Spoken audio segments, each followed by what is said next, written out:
Welcome, friends, and we have a special message for you today. I'm going to look at some very familiar scriptures, but I'm going to ask you to look at them in a new, fresh perspective and ask the Lord to speak new truths into old scriptures. Now, Paul told the Corinthian church when we went through that book that love is more important than anything. It's more important than spiritual gifts. It's more important than ministry skills. It's more important than talents, more important than miracles, more important than social justice, more important than charities, and more important than even martyrdom. In fact, Jesus tells us that the way that people will know that we're truly his disciples is not by our doctrine, not by our words, not by our church affiliation, not by our spiritual gifts, but by our love. And not even just random love. Love for anything that moves. Our love for each other is what will prove to the world that we're his disciples. Now I'm going to look at 4 scriptures and we'll get back to them, but just read with me this point that Jesus and the rest of the New Testament writers are making. John 13:34. A new command I give you, love one another. As I have loved you, so you must love one another. By this all men will know that you are my disciples if you have love for one another. Then two chapters later in John 15:12 and 17, my command is this, love each other as I have loved you. This is my command, love each other. 1 Peter says in 3:8 through 11, all of you should be of one mind, sympathize with each other, love each other as brothers and sisters, be tenderhearted, and keep a humble attitude.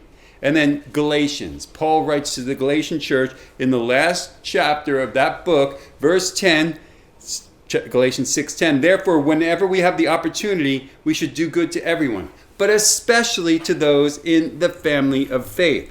You see, this, loving one another, doing good to all, but especially those in the family of faith, serving one another with humility, with tenderheartedness, is, in essence, the church being the church. Now, it's an important message, and it's a message of Jesus throughout his ministry and the New Testament writers throughout the whole New Testament. And there's many common phrases that repeat the same thing, like the phrase love each other, like love your brother, like love one another, like love your neighbor as yourself. And we're going to look at all of them. But sometimes these messages get lost in the mix of many other important messages of the Bible. Messages about reaching the lost, preaching the gospel, feeding the poor, helping the needy, loving the sinner, hating the sin, being kind to strangers. These are all important. Also, Jesus tells us to love our enemies, to do good to those who hate you, to bless those who curse you, and bless those who hurt you. Also, very important messages. They're all important, but they should never replace or even take priority over this repeated command of the Lord to love each other as I have loved you. In other words, the title of this message, Love Other Christians. Love other Christians. Now, I know that sounds a little self-serving, but this is the message of Jesus. This is the message of the New Testament. Let me explain why. When we truly love each other, it creates a magnetic core in the center of our church community, one that attracts people to us and ultimately attracts them to Jesus. There's nothing more attractive to a human being than to be loved. See, we're created in the very image of God, Imago Dei. That means that we're created in his image. And what is his image? What is he like? He is a being that at the very depth of his core, his innate desires are to love and to be loved. We are innately desiring, craving to be loved and also to love, just like God. So when people see in us that divine, true, sacrificial love can be experienced on earth, they're drawn to it magnetically. They want in. I had some MRIs done recently, last week. And if you've ever been to an MRI machine, it's not the most comfortable. Magnetic resonance imaging, they put you in a very tightly enclosed tunnel where huge magnets do scans of your entire body or whatever part of your body that they're checking out. And they use superconductive electromagnets, huge electromagnets that create magnetic waves for the imaging. So it's important that there's no metal on you or in you. Like if you have a metal plate somewhere, they might not even do the imaging. because any metal that is near you or in you just gets drawn to this electric, powerful magnet. It's amazing. I saw a YouTube video of things gone wrong with MRIs, and somebody just kind of haphazardly had rolled an office chair into the room where the MRI machine was, and they turned it on, and zap, the office chair just got sucked into the machine, and they couldn't pull it out because this thing will attract anything metal.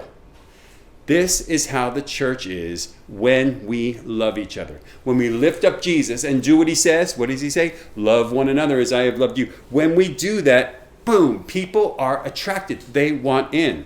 We lift up Jesus by loving him and loving each other. John 12:32 says, if I am lifted up on the earth, I will draw all peoples to myself. There's a common illustration of a church community drawn in concentric circles. So you have the community really is the outer part, but the circles look like a bullseye with the outer ring being the crowd, and then more of a central ring, not the center, but the central ring being the congregation. And then at the very middle, the bullseye is the core. So the community hopefully becomes the crowd. That's people that come from time to time. And then eventually they become the congregation that really is making up the church body. And then moving again towards the center, they become the core, those who take on leadership, those who serve and give regularly. Now, when a church has a magnetic core, everything's enhanced. So you can imagine that same illustration with community on the outside. That's anybody that lives in your area, not just your town, but driving distance. Hopefully, they become coming more towards the center, and they become part of the crowd, and eventually they become part of the congregation, and then the magnetic core. But when that magnetic core is supercharged, like that superconductive electromagnet that I just talked about with the MRIs, people come in, they just want, and that's really how churches grow. The early church knew this, and that's what they were experiencing in Acts chapter 2. When the church really started to form and to meet, well, here's what was happening. Acts 2:44 through 47 says, all the believers were together and had everything in common, meaning they shared. Then they sold property and possessions and gave to everyone who had need. And every day they continued to meet together in the temple courts. They broke bread in their homes. They ate together with glad and sincere hearts, praising God and enjoying the favor of all the people. They had a magnetic love. And what happened? The Lord added to their number daily those who were being saved. That's what it means to have a magnetic core of love at the center of the church. Now, Paul speaks emphatically about this in the verse that we read in the last chapter of Galatians. It's Galatians. And we'll read 9 and 10. It says this in chapter 6, verses 9 and 10. Let us not become weary in doing good, for at the proper time we will reap a harvest if we don't give up. Therefore, as we have the opportunity, let us do good to all people, but especially to those who belong to the family of faith. Now, Paul is telling us, he's right here, we are to do good things to as many people as possible, but especially, first and foremost, to do good to and for other Christians. Remember, love other Christians. You see, sometimes it's easier to care for a stranger or to show love to an outsider than it is to our own brother or sister in the Lord. Now, listen, our priority should never be to pander to the world and try to prove that we love them, by doing and extending ourselves in different ways at the expense of loving people within the church. Because the greatest commandment is this. It's written in Matthew, but we're going to read it from Luke. Luke 10:27. You must love the Lord with all your heart, with all your soul, with all your strength, and all your mind, and love your neighbor as yourself. Now, some people interpret this as neighbor could be just anyone, anywhere. But in the context, the Hebrew understanding of neighbor in the first century comes from the Greek word plesion, and it means those near to you. It's simple, neighbor, those near to you. Whether they're from, your own tribe, your own community, your own family, your neighbor is those near to you. It's not the same word as stranger. It's not the same word as foreigner. Those are different. Now listen, like Paul just said, we're to love all people. But the greatest commandment tells us primarily to love God and love our neighbor as ourselves. And see, this is why Jesus gave that new commandment. Yeah, new commandment. That was, probably not very popular. There was already 613 commandments. He gave them another one. Now there's 614. New commandment, John 13, 34 and 35. So now I'm giving you a new commandment. What is it? Love each other. Just as I have loved you, you should love each other. Verse 35, your love for one another will prove to the world that you are my disciples. We are supposed to love each other, developing cultivating a community of love one with another. That's when we magnetize it. That's when outsiders want in. But if we don't love each other, it's really almost repulsive to outsiders. Let me explain something. I'll give you a story. I went to a Chinese restaurant, takeout, later in the day one time, a while back. And it was probably about 15 minutes before closing. So it was family owned, so you saw the dad and the mom, a son and then a younger daughter, and the dad was cooking the food. The mom was sort of packing things up, cleaning things up for the day. The son was in the back, but he was doing his homework, and I think the daughter was playing. The dad was not in a good mood. It was probably a tough day. Listen, I've been in business myself. I know you have those tough days, and everyone's a little snappy at each other, and that was definitely the case with this family. Snapping at the mom, snapping at the kid. The kid said something with the homework. He kind of snapped rudely at him. He was trying to cook. The mom was saying something a little bit, she sensed the tension. I was like, oh boy. And then he walks up to me at the counter. He says, hello, good evening. How can I help you? Big smile on his face. I gave him my order. He says, I'd be delighted. Thank you. And then big smile. And then he went back and started snapping away. Now, listen, I'm not blaming the guy. Probably had a bad day. But I realized in that moment, I was not the one he needed to be kind to. I was not the one he needed to show love to. I was just a customer. They were his family. That was his wife. Those were his children. The love needed to be cultivated in that family. I'm sure he loved his family, just having a bad day. But see, sometimes it's easier to be friendly to some outsider, to some church visitor, to some guests, even some worldly person on the street than our own brothers and sisters in the Lord, our own family in the Lord. But our goal is not to please worldly people, not to convince them that we are, all one and we like the same things they like, not to prove desperately that we just want to be their friend. That's not our goal. Our goal is to love God and love each other and invite them into that. Invite them into this environment of real love that they can't experience anywhere else. Romans 12, 9 and 10 says this, don't just pretend to love others, really love them. Hate what is wrong. Hold tightly to what is good, but love each other with genuine affection and take delight in honoring each other. Whew, that is so powerful. It makes a powerful impression to unbelievers. You see, when we love and honor each other with genuine affection, it sends a message to the world that genuine love actually does exist. And they're impressed by it and they are drawn to it. It's more effective for church growth than church marketing campaigns. Thousands of mailings, social media advertisement, billboards, magazine ads. Trust me, I tried them all. Even more impressive than impressive buildings or compelling speakers or popular worship bands or celebrities. It's more effective to have love for one another. Jesus said, if I'm lifted up from the earth, I'll draw all people to myself. And we do that by loving him and loving each other. I remember years ago, we were doing an outreach. Our church was doing an outreach on a busy street, and they had set up a stage. We had a worship band. We played worship, and the band sounded good. And we preached, and big crowd. Everyone loved it. Mostly people from our church. Brought them, and they brought their friends. Big crowd, and everyone seemed to really enjoy it. It was a good time. And there was a shop owner. I think he might even owned a tobacco store, standing along the side, smoking a pipe and just observing. You could tell he wasn't one of us. He just was a shop owner, a merchant, observing this whole crowd. And so one of our people went up and said, "Hey, so did you like the music? Did you find the message interesting?" And he's smoking his pipe, and he said, "Yeah, somewhat. But I'll tell you what really impressed me. You people really seem to love each other. I saw people hugging each other and happy and greeting, and you guys really seem to love each other. That's very impressive. More impressive than my great message. More impressive than our tremendously talented worship team." That was nothing compared to what he saw in the people loving each other. You see, when we don't love each other, we show the world that we're just no different than they are.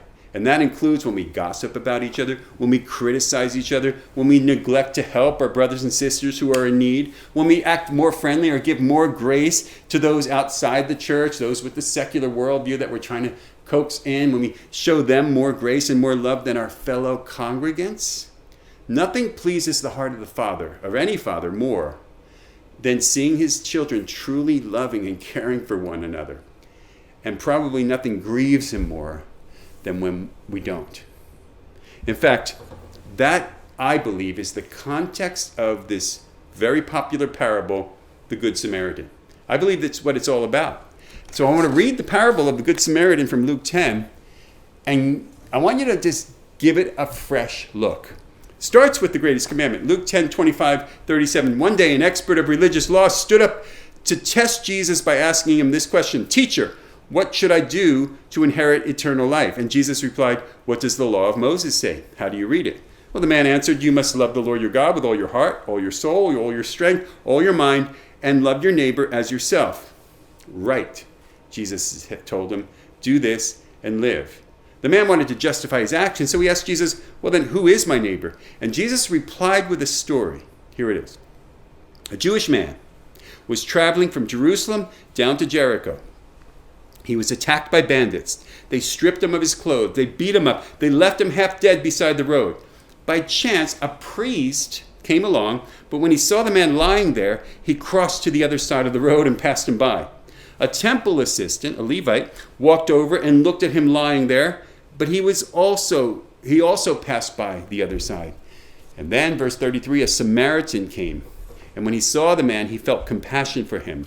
Going over to him, the Samaritan soothed his wounds with olive oil and wine and bandaged them. And then he put the man on his own donkey and took him to an inn where he took care of him.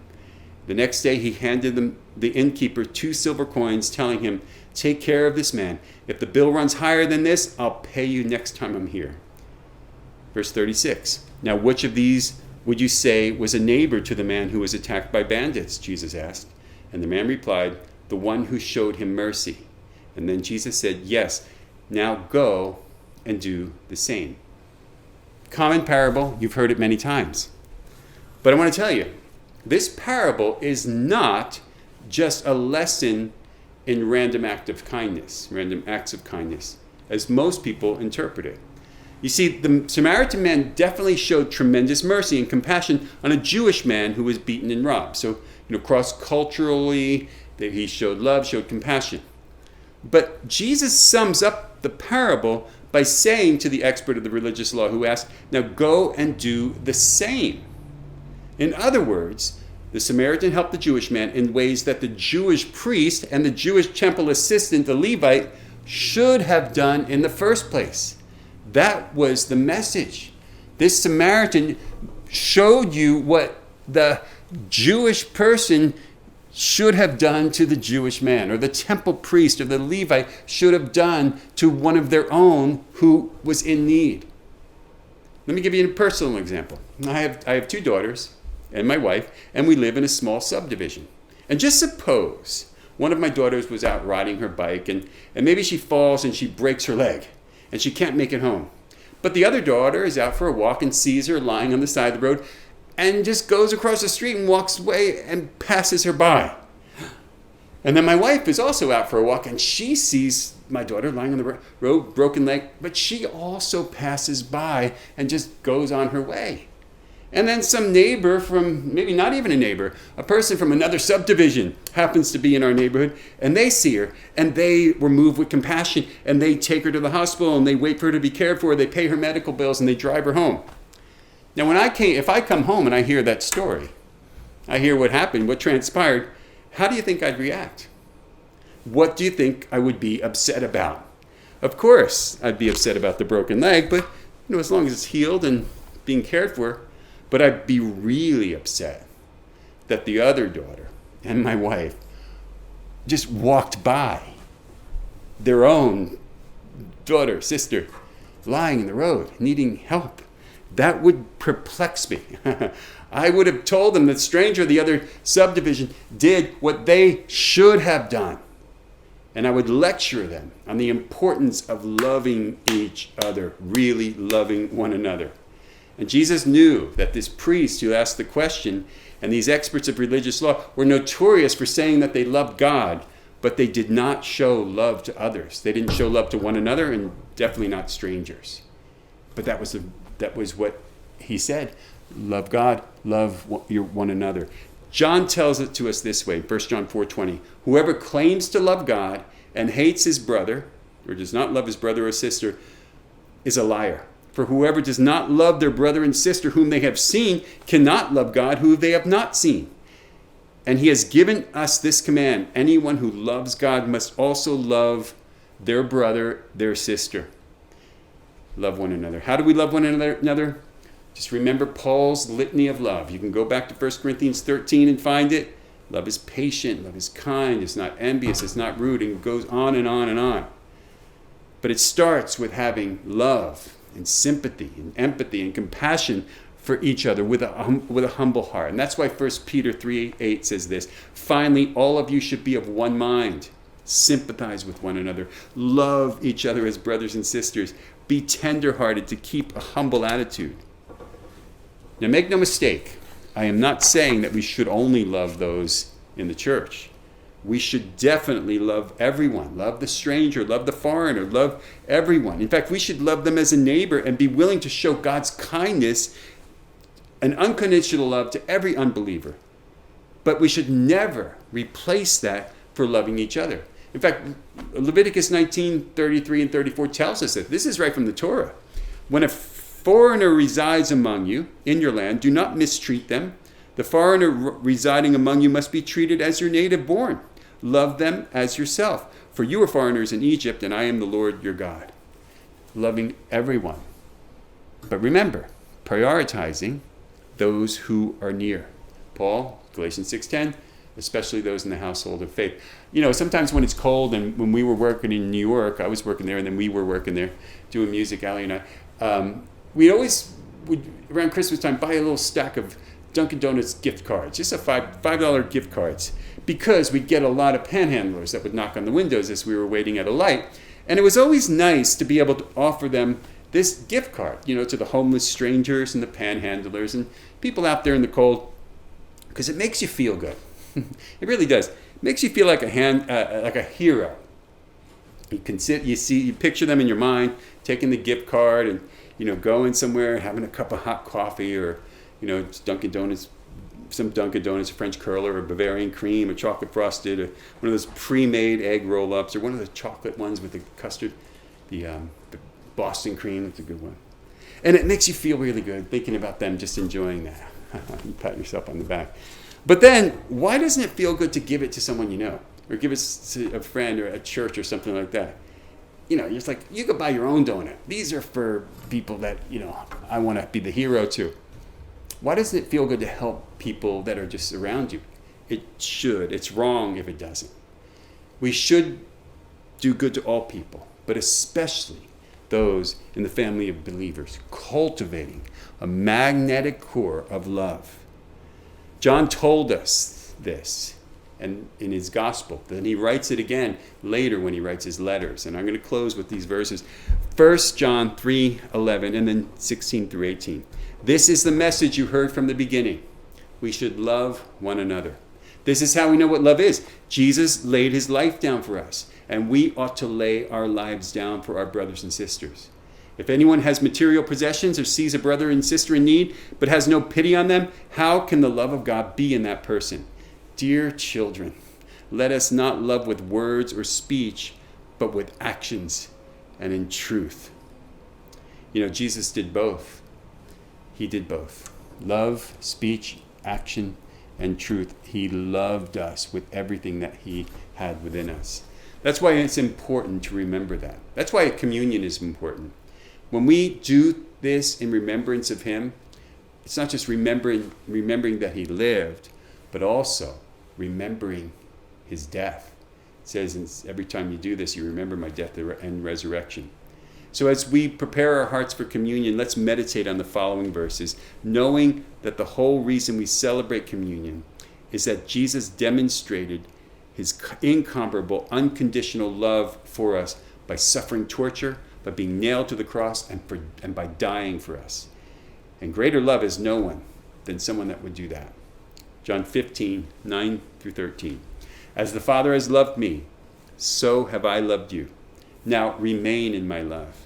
If you keep my commands, you will remain in my love, just as I have kept my Father's commands and remain in his love. I've told you this so that my joy may be in you and your joy may be complete. My command is this: love each other as I have loved you. Greater love has no one than this, to lay down one's life for his friends.